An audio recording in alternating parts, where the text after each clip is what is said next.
Bom, primeiramente, bom dia. Eu me chamo Antônio, trabalho no grupo GFG. Foi o resultado da fusão entre 3 grandes e-commerce aqui do Brasil. Não sei se vocês conhecem Canui, Dafit e Tricai. Então, hoje a gente trabalha lá. Eu fui uma das pessoas que levantaram a mão que usa o PHP 7. Não que a gente está trabalhando no legado para migrar para o PHP 7. A gente está fazendo microserviços que já estão usando o PHP 7. Então a gente está criando sisteminhas satélites que fazem as suas coisinhas lá, que resolvam as coisas de forma bem feita. Então eu quero mostrar para vocês como é que a gente consegue, de repente, partir de um código legado até chegar num código orientado a objeto e autoexplicativo, coisas do tipo. Bom, mas eu não consigo chegar lá sem antes falar um pouco de comportamento do desenvolvedor. Muitas vezes os problemas que a gente tem com desenvolvimento está puramente relacionado com a falta de experiência. Ou então com falta de tempo. E quanto mais tempo você trabalha com código e lê código enfim, vive o código em si, você começa a pensar e entender os padrões e conseguir trazer para o seu dia a dia no trabalho maneiras mais simples de serem feitas as coisas. Outra coisa que atrapalha bastante é tentar adivinhar o futuro. Então, muitas vezes a gente fala, eu estou desenvolvendo um negocinho aqui, mas e se lá na frente eu chegar e precisar dessa outra coisa? Cara, você precisa disso nesse momento? Esses dias eu tive uma discussão mais ou menos bem próximo disso com o pessoal da comunidade lá do NFPHP. A gente estava pensando em reescrever o negócio todo, jogar tudo fora e reescrever ele inteiro. E cara, mas espera aí, vamos pegar ponto a ponto e ver o que faz sentido a gente reescrever. De repente tem coisa lá que nem precisa ser reescrita. Outro problema também é copia e cola, né? Quantas vezes, né? Stack Overflow, a gente pega, copia e cola, cara, funcionou, nem vamos preocupar, segue pra frente. Só que um dia esse cara vai te cobrar caro. Outra coisa que a gente peca também, e que não só deixa os problemas simples, bastante complexos de se resolver, simples, são coisas bem simples, nomes. A gente tem muita dificuldade em dar nome para as coisas. Então, quando você consegue escrever um nome simples, bem coeso, então a gente consegue, na hora que for ler o código, a gente consegue identificar exatamente o que ele faz e o que problema ele foi proposto para resolver. Então, se você tem dúvida, pergunte, não deixe para trás. Estou com dúvida em tal coisa, mas vou tentar adivinhar isso aqui. Não, sempre pergunte, vá atrás de quem tem a informação sobre o negócio. Outra coisa que também atrapalha bastante com relação a soluções complexas, muitas vezes, quantas vezes você já trabalhou do lado de alguma pessoa fazendo pair programming? Quem já trabalhou com pair programming? É bem pouco. Então, essa cultura acho que deveria ser mais incentivada dentro da empresa também, porque duas cabeças não pensam melhor que uma. Então, não é só porque a gente pega e, cara, eu sei resolver o problema, eu sou um desenvolvedor. Muito desenvolvedor tem um problema de ego, né? Então, é uma das barreiras também. Porque o código é dele, entre aspas. Mas não, o código é feito para alguém usar, para resolver um problema. E, por exemplo, se você contribui, o código não é mais seu. O código é da comunidade. Então, como é que a gente consegue... Como é que a gente consegue criar essas soluções simples? Fazer o simples é muito difícil. Não é fácil. Então, a gente procura, de uma maneira, ganhar experiência com código. Eu acho que parte do que eu já vivi e vivo até hoje eu não sei tudo. Então, eu já assumi isso para mim e a experiência já está me provando que fazer simples realmente não é fácil. É um trabalho muito difícil para conseguir chegar nisso. E dando bons nomes e falando bem com código como eu resolvi o problema, isso facilita muito a manutenção e a maneira de como você vai escalar a sua aplicação também. Se tem dúvida, ou tipo, você não entendeu o problema, ou se você entendeu o problema, mas não está conseguindo traduzir ele para código, conversa com alguém, o pair programming ajuda nisso. Ou então, puta, eu não tenho ninguém para conversar, sei lá, fala com a parede. É sério, tipo, falar alto sobre o problema ajuda a resolver ele também. Quantas vezes você falava, putz, vamos tomar um café ali, eu tô com um problema assim, assim, assado. Mas na hora que você começa a falar do problema, você fala, não, já sei como é que eu vou resolver. Quantas vezes já aconteceu isso com vocês também? Comigo acontece direto. Então, boa parte do que a gente faz hoje no nosso dia a dia, seja eles projetos pequenos, projetos grandes, médios, bibliotecas, muitas vezes até nossos projetos mesmo, tipo, mal estruturados ou então orientados a framework, né? Porque tem gente que hoje em dia roda muito orientado a framework. Mas o objetivo é sempre o mesmo. Eu tentei, tipo, refletir e falei, caramba, por que eu desenvolvo código? É para resolver o problema. Problema de quem? Muitas vezes, geralmente, problemas do negócio. Seja ele qual for. O Game Boy pode ter sido um grande estalo para uma nova geração agora de programadores em PHP também. Então, como desenvolvedor, eu tenho que procurar dar valor para aquilo que eu faço e agregar valor para a empresa com aquilo que eu estou fazendo. Então, não é só querer um bom código, vir aqui para ver palestra e ouvir coisas novas, até meio motivacional, mas o que eu quero deixar bem claro é que se a gente desenvolve contente, a gente consegue traduzir isso para o código também. E uma coisa que eu percebi ao longo desse tempo é que agilidade não é sobrinhagem. O termo sobrinho todo mundo já está habituado a ouvir, né? Eu imagino. É muito falado em muitos lugares. Mas para mim, ser ágil não é fazer de qualquer jeito. Ser ágil é fazer certo de forma correta. Então, é fazer certo de forma rápida, senão não faz muito sentido. Então, como desenvolvedor, como é que eu adquiro esse conhecimento? Leia código. Mas tem livro, não sei o que e tal. Tem o GitHub. O GitHub é o maior exemplo disso. Então, por exemplo, se a gente pega hoje, quem aqui tem processo de code review dentro da empresa?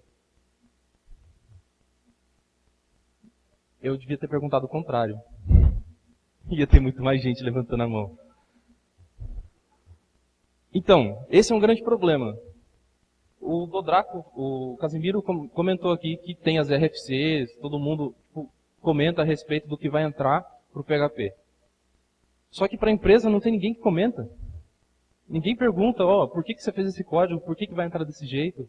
Ou então, por que você não faz uma outra implementação? Então, esse processo já é feito dentro da comunidade. Se você quer fazer um patch para alguma biblioteca, ou você encontrou algum bug, ele vai passar por um code review e vai passar por um build. Processo de build, alguém tem? Deploy automático. Eu vou começar a fazer a pergunta ao contrário. Porque daí eu acho que vou ficar mais feliz com mais gente levantando a mão. Então, a gente precisa adotar essas técnicas, essas práticas que a própria comunidade usa. E se a gente não tem isso dentro do trabalho, como é que a gente vai garantir que aquilo que a gente está fazendo é o correto e vai realmente gerar valor para dentro da empresa? E como desenvolvedor, cara, você tem a obrigação de ser preguiçoso, entre aspas. Porque tarefa repetitiva ninguém merece fazer. Porque, assim, se você tem que fazer um teste, se você tem que testar aquilo toda vez que você desenvolve, aquilo que você já desenvolveu já foi testado. E a partir do momento que você tem que mexer naquilo de novo, você vai ter que testar de novo. Acho que não precisa, não faz muito sentido. Então, a importância do teste automatizado é isso. Você garantir aquilo que você fez no passado para não sofrer no futuro. Por isso da importância das técnicas de TDD, de BDD. Putz, eu não consigo fazer teste unitário. Pelo menos alguma coisa você consegue testar. Nem que seja com Selenium, PHP Unit, com Cucumber, qualquer coisa do tipo. Mas garante o teste. Garante de alguma forma o teste. Que é ele que vai te salvar o dia que der algum problema. Então eu quero trazer para vocês um problema simples que a gente tem em qualquer e-commerce que precisa. A implementação de uma wishlist de produtos. Então, como um usuário convidado, eu não preciso estar logado em nada no site, eu quero ver um produto esgotado e quero colocar ele na minha lista de desejos porque eu quero receber uma notificação quando ele estiver disponível novamente, porque eu quero aquele produto. Ele é muito importante para mim, porque eu quero comprar ele e eu não estou encontrando em outro lugar. Só que isso, para a empresa, qual o valor disso? Cara, a gente consegue ter uma reposição de estoque, a gente consegue ter um relacionamento melhor com o cliente final. Tá, como é que a gente faz isso com o PHP puro? Eu vejo ele, todo mundo fala PHP espaguete e tal. Eu vejo, na minha visão, é um mexido mineiro. A gente pega, tá lá morrendo de fome, joga tudo na panela, mexe, e para ficar bonitinho, né, a gente tá com uns 2 ovinhos ali, ou então pega uma linguiça. Então ele vai matar sua fome, mas não resolveu da melhor maneira. Então como é que a gente adiciona um item na lista de desejo? Eu vou mostrar uma implementação rápida. A gente já partiu por esperando um post. Então eu estou fazendo o código todo em um arquivo só. Vocês podem até ver que eu coloquei o diretório ali, o caminho do arquivo. Então eu vou converter o post para um array associativo, que é comum, né? Fazer isso. E já vou direto para inserir ele no banco. Não faço tratamento, não faço nada. Só que assim ainda é ruim.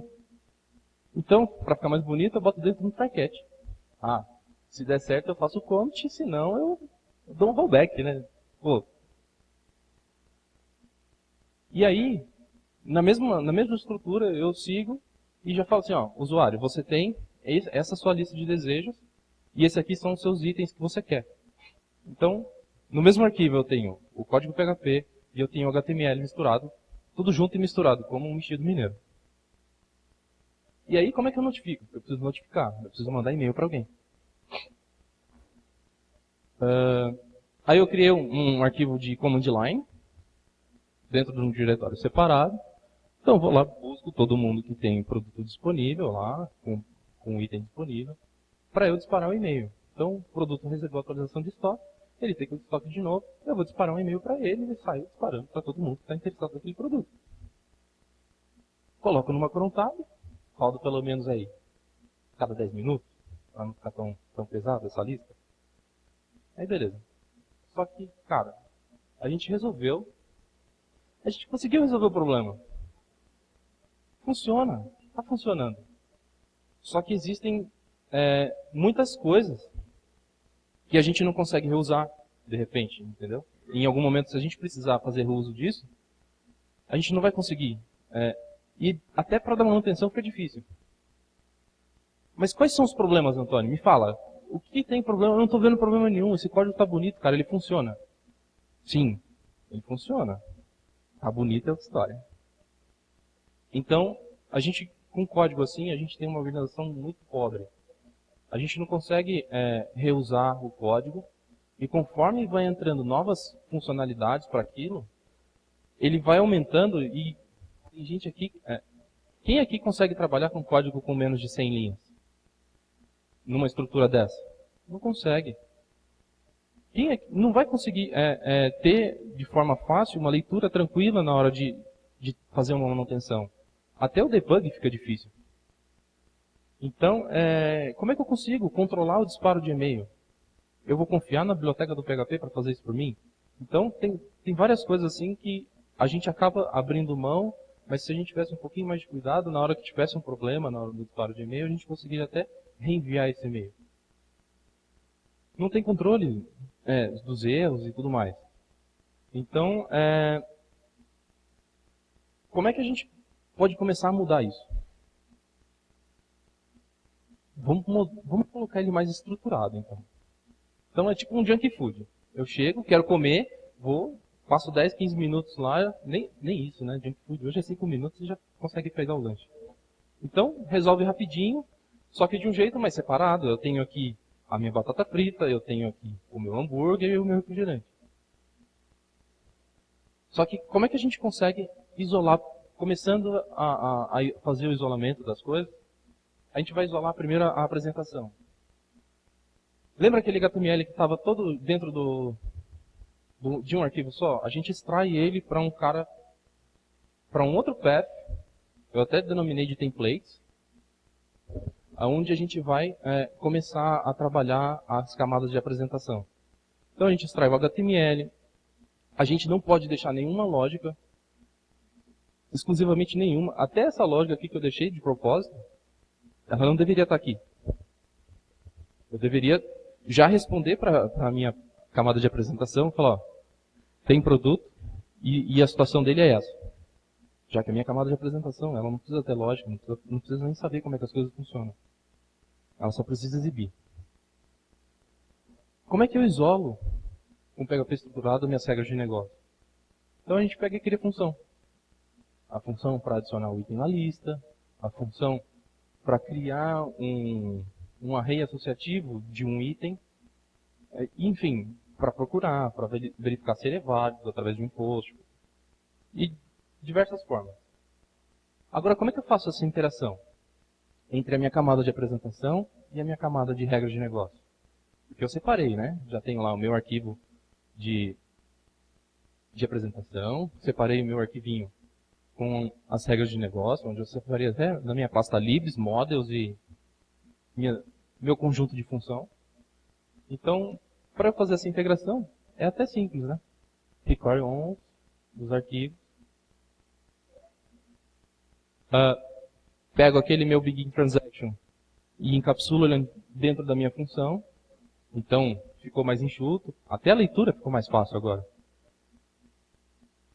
E, para fazer a apresentação, eu pego o resultado da minha busca por e-mail e transfiro para dentro da minha list do template. Cara, tá tranquilo até aí. Aí surge a necessidade de tematizar. Eu quero montar um tema específico para, vamos supor que mesma tela, eu posso exibir ela em preto e posso exibir ela em vermelho. Como é que eu consigo fazer isso? Então, se a gente consegue isolar o layout, a gente consegue, inclusive, trabalhar com os temas e dar possibilidade para o usuário falar assim, hoje eu quero ver o site na cor azul ou na cor vermelha. E aí como é que a gente faz? Eu vou dar um exemplo bem básico de como seria uma engine de template usando PHP puro e de forma bem simples.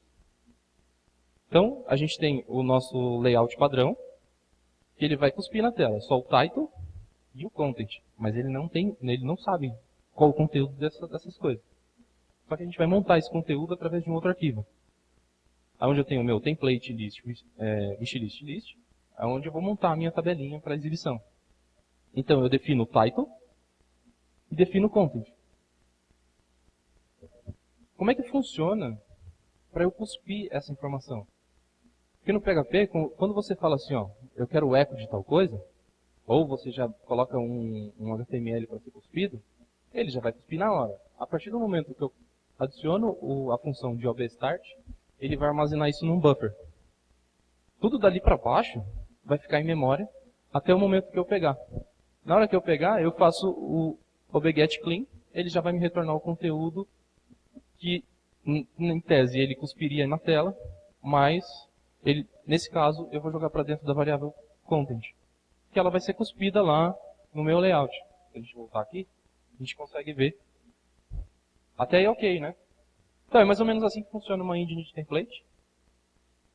Isso falando bem a grosso modo e bem high level. E a extensão funciona desse jeito. Eu dou um include do layout e ele já vai cuspir para mim na tela aquele tema que eu estou querendo. Tá, beleza, está tudo separado. Eu já consigo facilmente criar novas páginas, tematizar o meu site ou o meu sistema intranet. Só que ainda a gente tem grandes problemas, né? Porque a gente tem o arquivo do model, entre aspas, o arquivo de view, entre aspas, e o que integra todo mundo, que normalmente a galera costuma falar no MVC, que é o controller. Então tem esse cara que faz esse trabalho sujo de fazer essa integração. Só que aí, toda vez que eu tiver que fazer um cara novo, eu vou ter que fazer require once de todo mundo. Eu vou ter que... E se eu tiver, por exemplo, que adicionar um patch de segurança, ou alguma coisa de segurança, ou algo que seja usado por todas as minhas telas? Eu vou dar mais um require once lá, e ter que colocar em cada um desses arquivos. A ideia do front controller é centralizar tudo isso. E aí como é que eu consigo fazer um front controller usando o PHP puro, assim, sem framework, sem nada? Eu vou falar no próximo slide. Então a gente tem esse resultado. O primeiro a gente faz como a gente tem hoje. Wishlist do PHP, interrogação e o e-mail do cara, porque daí eu já sei o que eu vou buscar. Só que com o front controller ele vai passar a centralizar isso e vai fazer esse roteamento. Então muda um pouco. Eu tenho o index.php que ele espera um wishlist e espera o e-mail. Eu já não preciso mais passar ele como query stream. Só que aí, se eu quiser, cara, agora eu uso o URL amigável. Se eu quiser, eu mudo a minha regra de servidor web e eu vou ter esse resultado, /wishlist /e-mail. Como é que isso funciona? Então, lá no meu index.php, eu pego a minha variável que vem com as informações do path que o usuário fez a chamada e faço uma regex. Cara, eu vou confiar que tudo que vier depois de /wishlist é um e-mail e eu vou passar para minha wishlist action, que é a minha função que vai servir de controller. Isso falando bem a grosso modo. E aí, quando eu quiser adicionar, eu espero que venha um post nessa outra URL. Então eu tenho essas duas formas. Eu posso falar, eu quero o caminho inteiro, ou eu quero só através de uma regex. E quando vier um post, eu executo a ação para incluir. Ou então eu posso simplesmente falar, cara, 404, eu não sei o que você está querendo. Outro problema é o autoload. Quando a gente trabalha com muitos arquivos, a gente começa a ter isso aqui. E aí vai crescendo isso. Essa lista vai crescendo. Isso é muito ruim, principalmente para manutenção, porque a gente perde o controle do que tem ali.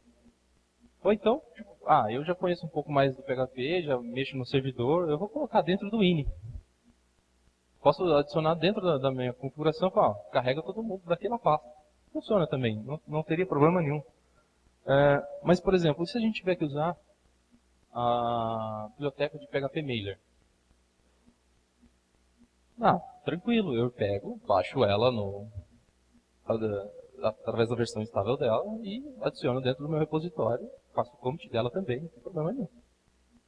Ainda é ruim, porque se eu precisar de uma terceira biblioteca, sei lá, uma de validação, ou uma para colocar a mensagem numa fila, num React, qualquer coisa do tipo, ou simplesmente, o que eu vou fazer? Eu vou pegar mais uma biblioteca, mais 500 milhões de arquivos e jogar dentro do meu repositório também. Então, isso não faz muito sentido. No passado a gente tinha o controle de dependência usando o pair, mas teve um cara que chegou e destruiu tudo, mudou. Para mim, no meu caso, foi um divisor de águas, porque ele me fez pensar totalmente diferente e começar a pensar em formas de componentes, de poder disponibilizar as coisas como componentes. Então, uma das coisas que a gente fez no trabalho foi o que eu tenho de core, que é a minha regra de negócio, e o que é a minha aplicação. A gente conseguiu isolar isso usando o Composer.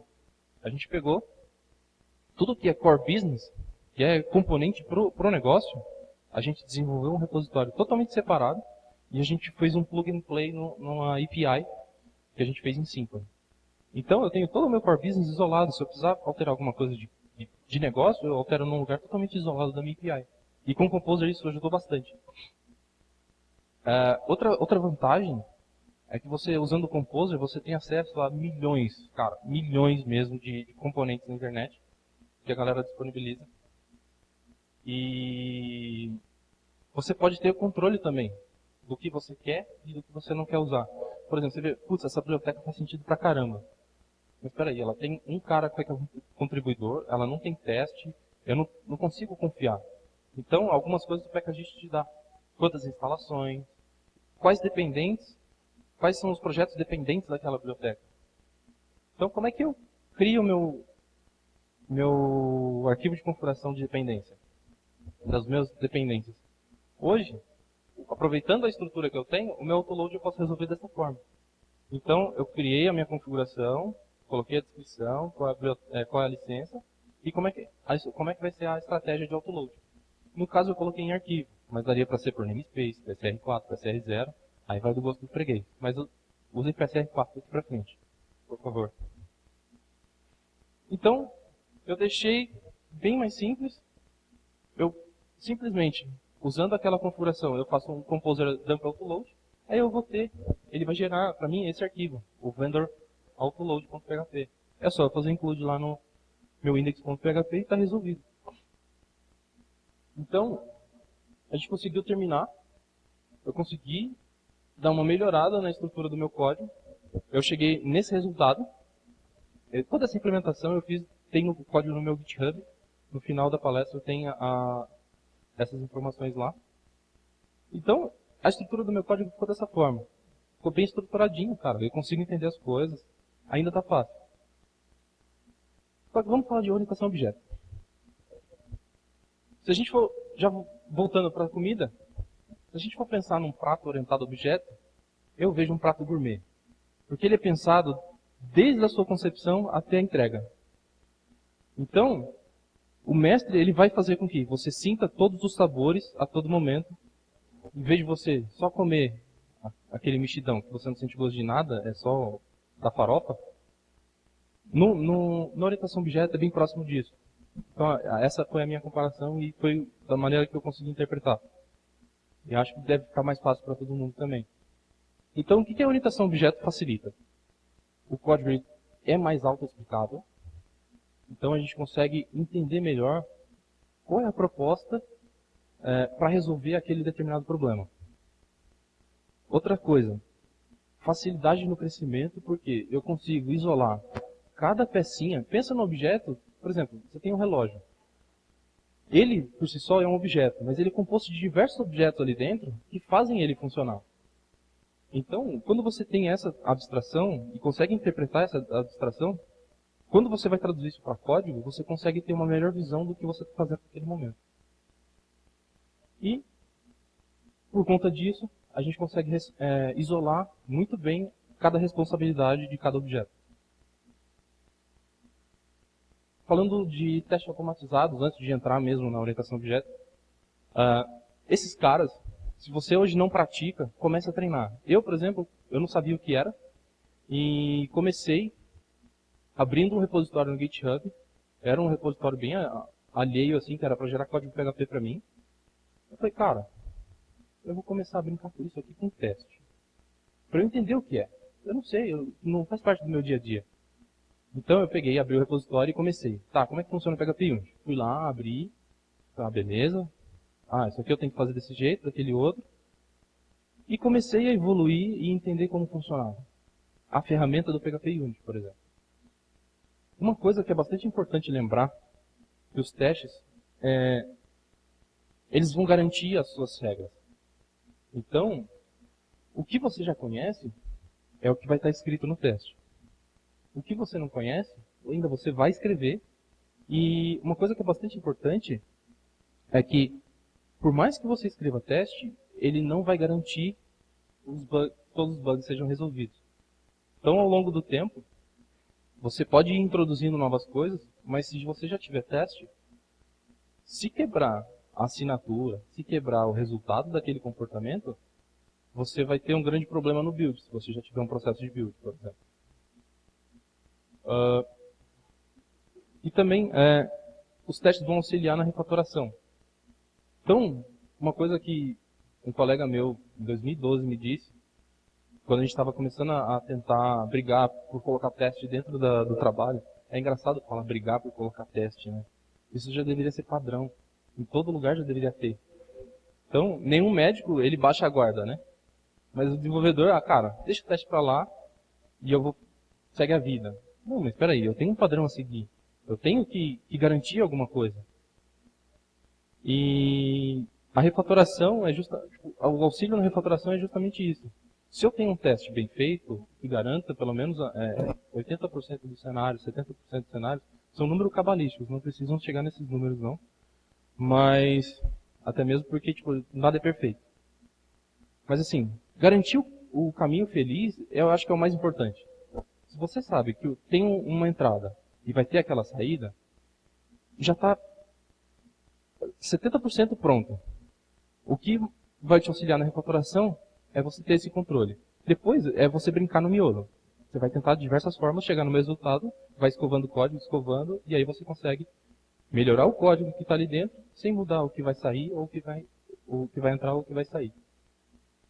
Eu trouxe um exemplo bem básico de como é que funciona a saída do PHP Unity na command line.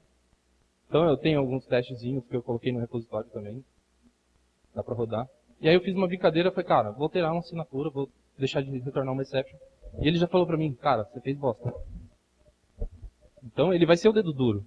Mas ele não é o dedo duro aquele que vai ficar te apontando o dedo. Ele vai, cara, ó, você fez ruim ali, cara, vamos arrumar.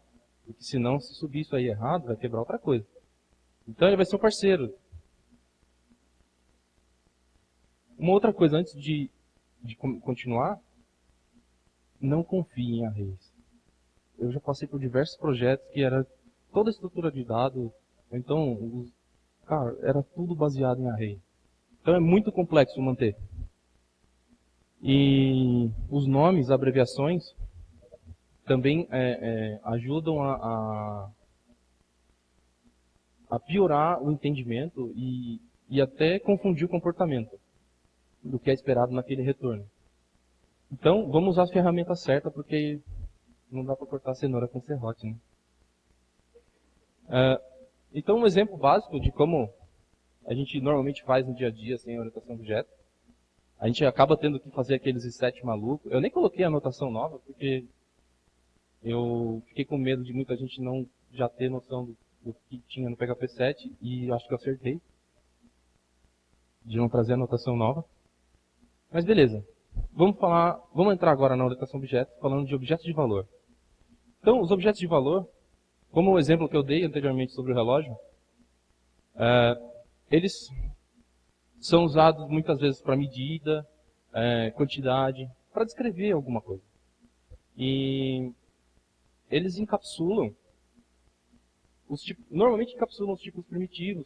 Por exemplo, você tem hoje uma biblioteca no PHP que é o Money, que auxilia bastante na você fazer distribuição dos valores. Se você precisa fazer parcelamento, ele já consegue fazer toda a divisão que precisa. Se você quer, quero alocar em R$100 em 3 parcelas, ele já vai colocar um centavo no lugar certo. Então tem coisas que você precisa da orientação a objeto para conseguir resolver aquele negócio e deixar aquilo bem isolado. E o objeto de valor ajuda nisso. Então eles são bem mais simples, eles normalmente não têm regra de negócio.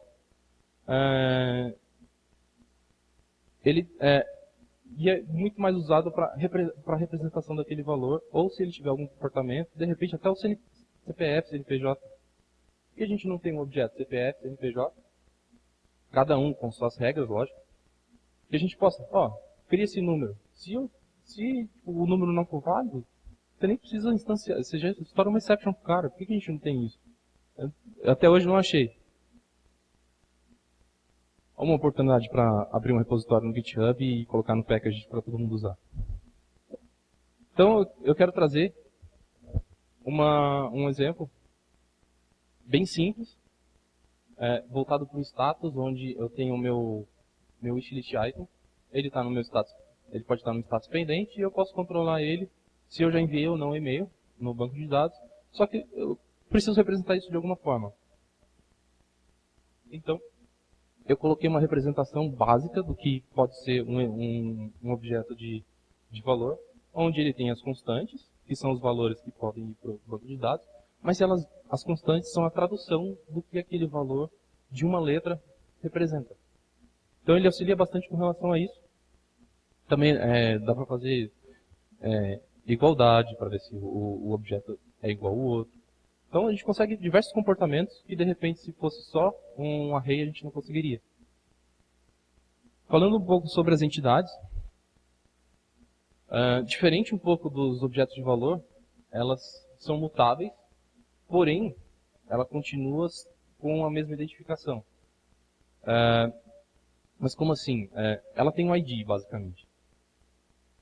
E ela é um mapeamento dos dados que a gente vai trafegar e vai precisar. Então, um exemplo básico do que seria uma entidade. Eu tenho o meu wishlist, que vai ter um ID, que vai receber um e-mail, que vai receber um item e vai ter um status. Nossa, mas quanto objeto, Antônio? Por que tudo isso? Porque um item é um objeto também. Não era só para ser um ID inteiro? Espera aí. Ele pode ser um produto, ele pode ser um presente, ele pode ser um blog news. Então, meu componente de wishlist ele já poderia funcionar para mais coisas, além do que só vinculado a produto ou num só lugar. E a implementação se baseia de um item, por exemplo, ela se baseia numa interface. Que eu posso ter o meu wishlist product, pode ter o nome, eu posso acrescentar mais coisas. No caso dos repositórios, eu vejo eles como uma coleção. Então, se você tem uma coleção de alguma coisa, o repositório vai te ajudar. Ele vai fazer a interface e vai comandar, e vai ficar na camada de persistência. Ele vai ser a sua relação entre o banco de dados e as suas lógicas de negócio. Preciso de alguma coisa, de alguma informação, de alguma linha do banco, é ele que vai te retornar. Preciso de uma coleção, é ele que vai te dar também. Então você não precisa, de certa forma, vincular ele também à sua aplicação. Você pode simplesmente ter a sua aplicação componentizada, que faz uso de uma interface e fala assim, ó, se você quer que essas operações funcionem, implementa essa interface de repositório e me passa uma instância disso. Porque se você respeitar o contrato, eu vou saber fazer daqui para frente. Então, uma interface simples para adicionar, remover, encontrar, baseado no e-mail, ou então encontrar todos para serem notificados. Aqui, como eu implementei, eu coloquei um exemplo, até adicionei o namespace para... É gigante mesmo, mas... Eu coloquei o namespace para ficar mais claro onde eu fiz a implementação. Então, eu coloquei dentro do meu namespace de application o vínculo entre o meu módulo de produto com o módulo de wishlist e fiz a implementação do repositório baseado na interface usando o PDO. Então o find ficou bem tranquilo, né? Trecho pequenininho de código. A gente consegue também fazer implementações mais rápidas. Só que aí a aplicação começou a ficar lenta, ficou pesado e eu preciso disso de forma mais ágil, porque é um dado que não vai mudar. De repente eu posso colocar num cache, eu implemento a mesma interface, coloco dentro de um Redis, ou de um main cache, qualquer coisa do tipo. Seguindo a mesma interface, eu consigo o mesmo resultado. Garantindo o contrato, tudo funciona também. Mas Antônio, é difícil, como é que eu vou conseguir testar isso? Eu trouxe um exemplo. Porque se você tem um teste que depende do banco, isso vai demorar muito tempo para rodar. Hoje, lá na Stack, de um software legado que a gente tem um processo que dura 40 minutos de build. Deveria, se não fosse vinculado ao banco, talvez rodasse em 2 minutos, eu acho, talvez até menos. O problema é que a gente tem esse vínculo, e esse vínculo é ruim. Então, como é que eu uso uma estratégia para conseguir não vincular o meu teste de repositório dentro do banco de dados? Eu crio um espião. Em vez de eu fazer um mock, porque o mock do PHP Unit, por exemplo, ele é muito verboso, então eu tenho que codar muita coisa para fazer. Já que eu tenho que codar, então eu vou criar uma classe espiã que vai fazer esse processo para mim. Então eu tenho ali o PDO Spy, e eu jogo ele para dentro do construtor do repositório e faço a operação. Então eu pergunto, ô Spy, você chamou o Bing Transaction? Ele fala, chamei. Você conseguiu chamar o Commit Call? Cara, chamei também. Então, o resultado esperado do ID é o 2. Eu faço todo esse tratamento dentro do próprio espião. Como é que funciona? Eu estendo o PDO e saio sobrescrevendo os métodos. E falo para ele, ó, quando vier um insert, retorna para ele um stub, que também é uma outra implementação. Com isso, o código do teste fica limpo, eu consigo saber o que o teste está fazendo, eu não tenho ruído nessa comunicação para tentar interpretar o que o mock do PHP Unit está fazendo. Outra coisa que até a implementação do espião ele fica tranquilo, porque eu consigo, através de uma query que eu esperava, eu vou retornar o que ele quer. Se eu não conheço, eu falo para ele, cara, eu não sei do que você está falando. E aí, lá naquela minha aplicaçãozinha, que eu tinha feito a action, o meu controllerzinho de wishlist, cara, ficou simples demais. Eu uso minha factory, uso o repository e saio fazendo o find. Mas ainda tem um problema nisso. Você não pode usar o repository para fazer esse tipo de coisa. O ideal é que fosse um serviço. Então, porque o repository não deve ter tanta regra assim de negócio, porque senão você acaba espalhando as regras e deixando isso ainda mais confuso na hora de dar manutenção. Sobre o serviço. O que eles fazem e qual o papel deles dentro do nosso componente? Basicamente eles vão ficar na camada de operação, então eles que orquestram tudo que vai acontecer ali dentro, se vai ser chamado um repository, se ele vai precisar de uma instância de um wishlist, qualquer coisa assim. Então é isso que ele vai fazer. O que você quer, qual operação você quer fazer, e é isso que ele vai executar. Então normalmente eles são pequenos. Ou, claro, dependendo do tamanho da operação, eles podem ser maiores. Mas quando você consegue isolar as camadas direitinho, você consegue enxergar isso. Então, nessa camada de serviço é onde ele vai encapsular a regra de negócio também e vai mostrar para você esse problema aqui, vamos supor, adicionar um item na lista de desejo, foi resolvido dessa forma. E aí você consegue ter uma leitura mais fácil de como foi resolvido e de como foi feita a implementação. Então, eles vão definir o que vai ser feito naquele momento. No meu caso, os exemplos que eu vou mostrar, em vez de chamar de serviço, eu optei por chamar de use case, que ele está bem próximo do caso de uso, de uma especificação, qualquer coisa assim, e vai ser a representação em código daquilo que foi documentado. Então, como é que eu adiciono um cara na lista de desejos? Eu vou instanciar minhas dependências, minha factory,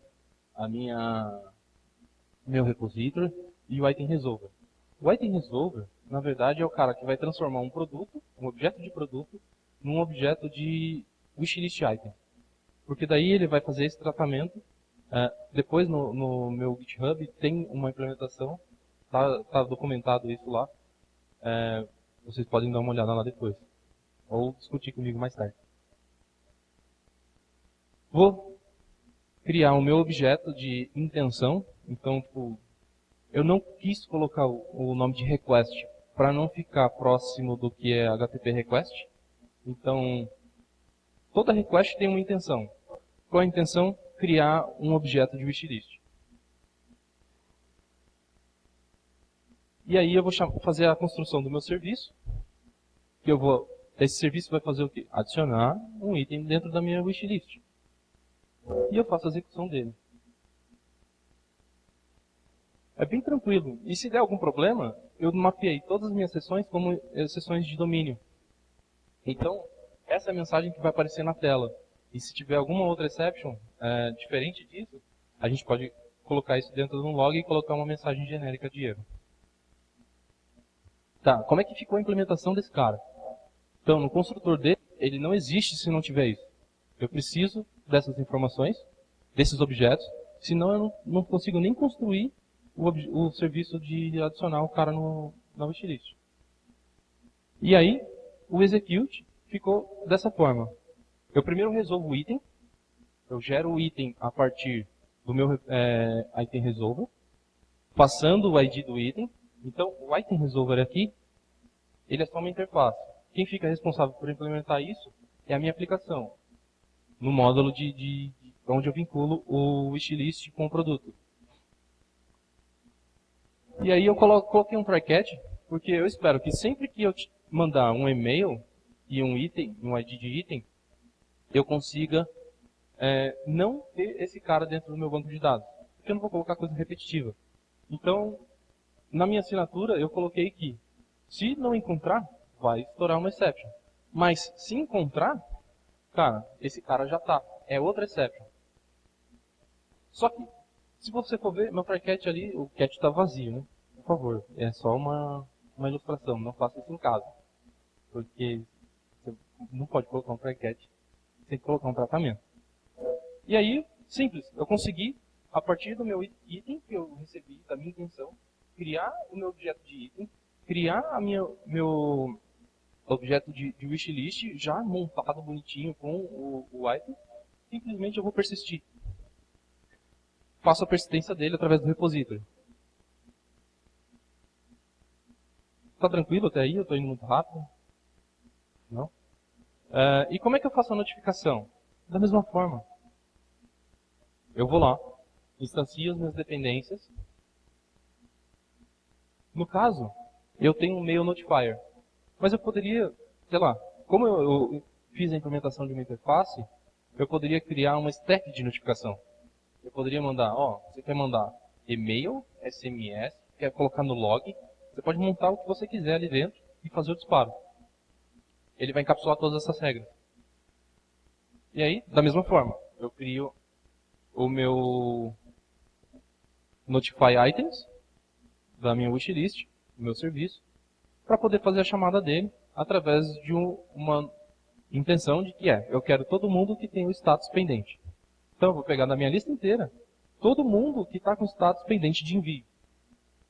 E aí eu vou mostrar agora como é que funciona a implementação disso. Através da minha intenção, eu vou pegar qual é o status e vou falar, repository, me dá todo mundo que está pendente. E aí eu faço o for each básico, notificando todo mundo. Então o notifier, ele vai mandar um e-mail ou notificar da maneira que o cara optou por ser notificado, por SMS ou por e-mail. Ou até um push notification, que hoje está muito na moda. E aí eu atualizo o status daquele cara, daquele envio para enviado. E faço a atualização dele. Tá. Vocês perceberam quanta coisa a gente teve que instanciar, né? E isso também é chato de fazer no dia a dia. E é até difícil de resolver. Mas hoje em dia a gente tem diversos componentes que ajudam na injeção de dependência. Que também faz parte do conceito de orientação a objeto. E ajuda. E está bem próximo. É uma implementação de código baseada no princípio da inversão de dependência do Solid. Não sei se todo mundo já estudou Solid, mas é importante ler. E ajuda a configurar quais são as dependências para cada implementação. Eu vou mostrar um exemplo com o respect config. Ele é bem simples. Você pode encontrar ele no Packagist e fazer o uso dele, que ele é bem tranquilo de configurar. E a injeção de dependência, a configuração vai ficar na camada de apresentação, de aplicação. Então, se você tem lá a sua aplicação, é lá onde você vai configurar as dependências de cada coisa que você está montando. Então, esse aqui é um arquivo de configuração. Ele é no formato .ini, onde eu defino, dentro da chave, o nome do registro, qual é o formato dele, qual o objeto que ele vai instanciar e o que ele vai chamar. Ele vai chamar o método construtor com esses parâmetros. Então, eu estou colocando dentro de um SQLite o meu banco de dados e estou fazendo uso dessa informação para dentro do repository, fazendo a instância, por exemplo, o factory não depende de ninguém. Então eu só instancio ele e referencio ele em outro lugar. Eu até coloquei as notações, o highlight para ficar fácil de entender. E aí, como é que eu jogo ele para dentro da minha aplicação? Tá, legal, então. Você refatorou, você colocou tudo, mas agora vamos injetar esse cara. Então, em todas as minhas actions, eu faço a instância dele, pego o container e vou ter que jogar para algum lugar. Agora eu tive que jogar para dentro da minha wishlist action, que é aquela minha funçãozinha lá atrás. Eu falei, agora você vai ter essa assinatura e eu vou te injetar um container e você vai resolver todos aqueles problemas que eu tinha de instanciar os objetos. E aí ficou assim. Recebendo o container, eu simplesmente falo para ele, me dá a instância do meu serviço para adicionar um item na lista. E executa. Então, aquilo que eu tinha de 4, 5, 6, 7 linhas só instanciando coisa para resolver dependência, com injeção de dependência eu consigo fazer isso com 2 linhas só. E já executando o código. Tá. Como é que eu consigo desacoplar ainda mais? Como é que eu consigo permitir novas regras? Vamos supor, se agora não, que a gente está tentando desviar o futuro, né? O PO chega assim para você, cara, uma feature que vai revolucionar. Eu quero colocar sugestão de preço. Quando mudar preço, eu quero que o usuário receba a notificação, porque ele vai colocar para mim um limite. Vamos supor, o produto é R$100, quando cair para 80 ele quer receber a notificação. Espera aí, mas o código não comporta isso. Eu vou ter que mexer em muita coisa. Então, é aí que entra o evento. O evento vai auxiliar nesse tipo de coisa. Então, o evento, o que ele vai fazer? Ele vai inverter o controle. Ele vai falar, alguma coisa aconteceu, quem quiser saber disso aí, que escute e faça bom proveito da mensagem que eu estou te dando. Então, basicamente, o evento é isso. Falando bem alto nível, né? E muitas vezes, quando a gente desenvolve, a gente ignora isso. A gente fala, não preciso disso. O PHP não tem, não faz assim. Para que eu vou fazer? Mas no dia a dia da aplicação isso faz muita diferença. Então, hoje, por exemplo, novas bibliotecas já nascem com isso. Pega o Doctrine, ele já tem o disparo de evento. Você tem o Symfony, quando você usa ele full stack, ele já tem os disparos de evento dele. Laravel, enfim. Os componentes mais novos, você já consegue escutar os eventos que acontecem dentro do próprio componente. E também a gente pode, por exemplo, no caso do PHP, a gente pode recomendar para fazer uso dessas informações de forma assíncrona. Então eu posso ter um listener que pega essa informação e fala, cara, beleza, joga para uma fila, joga para um banco de dados, e isso vai ser processado mais tarde. Ou, muitas vezes, dependendo se a fila for rápida, é processado no mesmo tempo. Então, eu quero mostrar de forma bem simples como é que funciona o Event Dispatcher do Symfony. É bem tranquilo de usar. Então, lá no meu serviço de produto, dentro da minha aplicação, eu falo para o meu serviço, você vai passar a receber o Event Dispatcher e depois que tudo acontecer, depois que eu atualizar um produto, cara, dispara um evento para mim de produto atualizado. Então eu consigo com isso colocar um listener e falar, cara, teve atualização de produto, me dá que eu quero saber o que aconteceu. E aí a gente consegue ter mais informações. Ou então, simplesmente, a gente pode fazer de forma mais granular ainda.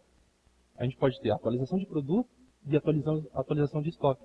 Porque, por exemplo, no caso da notificação por e-mail, quando um produto estiver disponível de novo, eu não quero saber se teve alteração de preço, eu não quero saber se teve alteração do nome do produto, da descrição. Eu quero saber de estoque. Então, eu posso granular ainda mais e saber. Perguntar. Cara, teve atualização de estoque?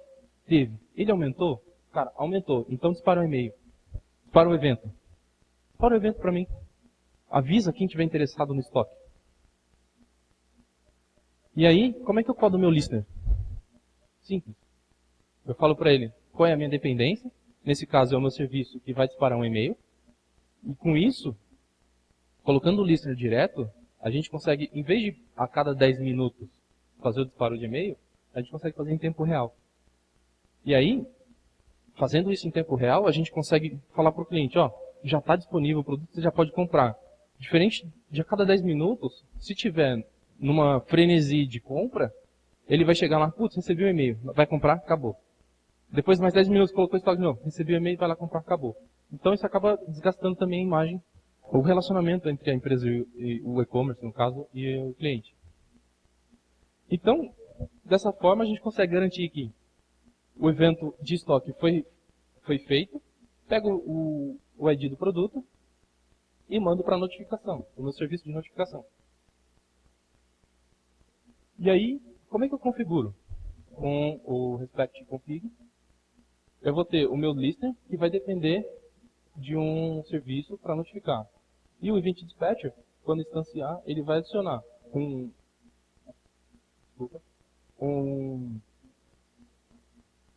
ele vai fazer o bind entre o evento e o listener. Então ele vai falar, quando tiver exatamente esse evento disparado, você vai ligar todo mundo que estiver nessa lista.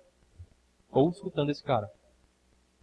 E aí, como é que eu injeto ele dentro do serviço para fazer a atualização de produto? Tá legal, Antônio, você falou coisa pra caralho, bagunçou minha cabeça aqui tudo. Como é que ficou? Que estrutura é essa que você está falando? Eu estou falando dessa estrutura. Então a gente tem a camada de negócio, onde ficam suas regras. A gente depois, suas regras, elas nunca vão falar diretamente com a aplicação. Elas vão depender de um serviço. Ou então, por exemplo, você tem os seus modelos de dados, elas vão ficar dentro do seu business. Então o seu core ele é, digamos assim, ele está isolado de qualquer outra coisa. Só que ele vai conversar, ele só vai falar através do serviço.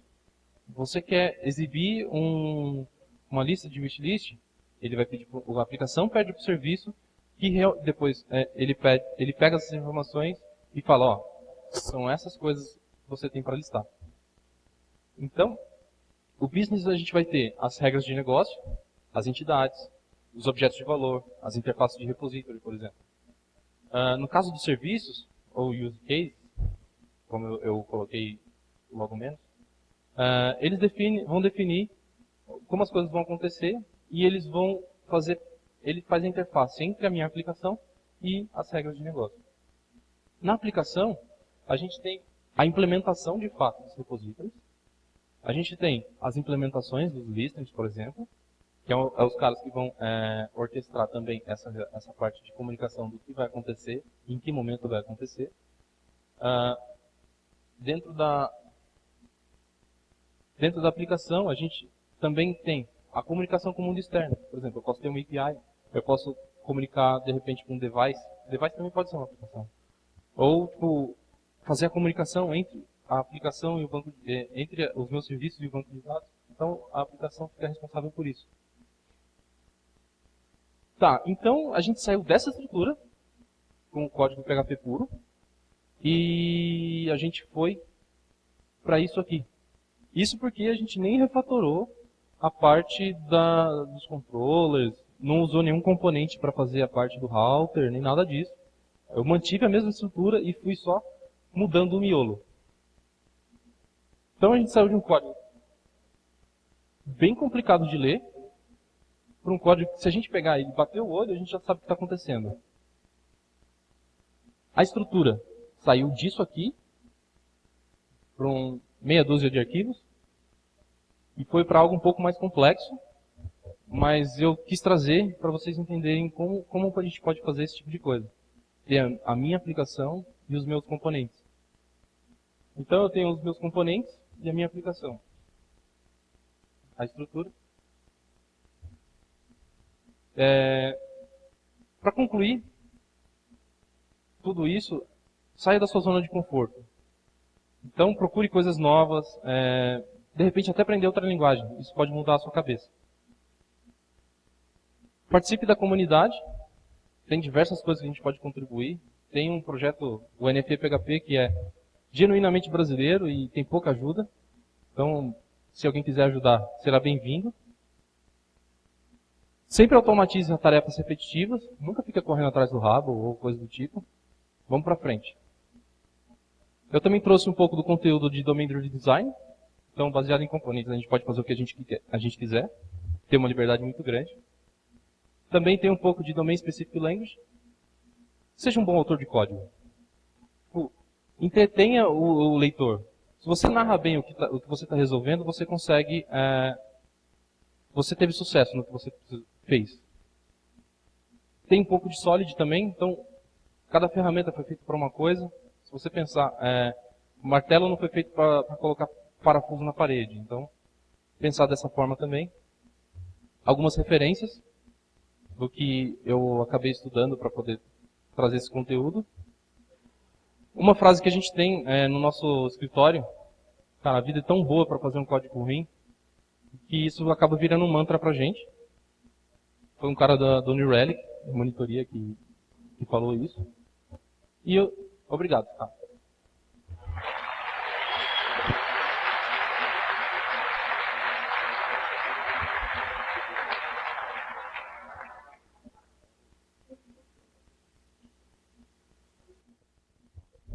Cadê o Bob? Tá por aí? Gabriel? Oi? Cadê você? Faz assim, ilumina. Eu tô aqui no fundão, quem quiser me ver. Legal. Alguém tem uma pergunta para o Antônio Spinelli, ou aqui na ferramenta mesmo? Não sei se alguém postou. A gente tem tempo para uma pergunta só, tá? Fechou. Tem alguma pergunta aí, Tonico? Tonico tá escolhendo. Nenhuma? O pessoal que fez a pergunta e não vai dar tempo dele responder aqui, na hora do coffee break, pode falar com ele, né? Pegar com você. certeza. Eu vou estar disponível o dia inteiro para a gente conversar, trocar ideia. Você vai hoje no pub? Hoje eu não vou conseguir ir no pub, porque eu tenho um compromisso lá em São Paulo de novo, mas eu fico online full time, quase 24/7. Então, quem quiser, estou no GitHub, estou no Slack, pega o TSP, pode vir conversar comigo que eu vou trocar uma ideia numa boa. Então, beleza. Não esqueçam de avaliar aí a palestra do Tunico, ótima palestra. Tá escolhendo uma pergunta aí? Tá escolhendo. Alguém quer fazer pergunta pelo microfone? Eu vou até a pessoa. Alguém aqui quer perguntar? O Bob corre aí. Levanta a mão aí. É só levantar a mão.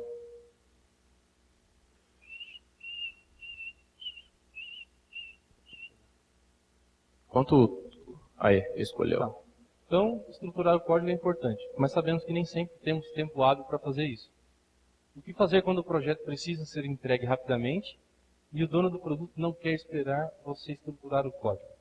Bom, a gente também tem que entender a prioridade e que de repente o projeto ele tem um timing. Se o timing não foi atendido, pode ser um problema. Porque a gente pode, perdendo esse timing, a gente pode gerar muitos prejuízos também. Só que em contrapartida, o que eu trouxe aqui foi maneiras de como você conseguir estruturar isso.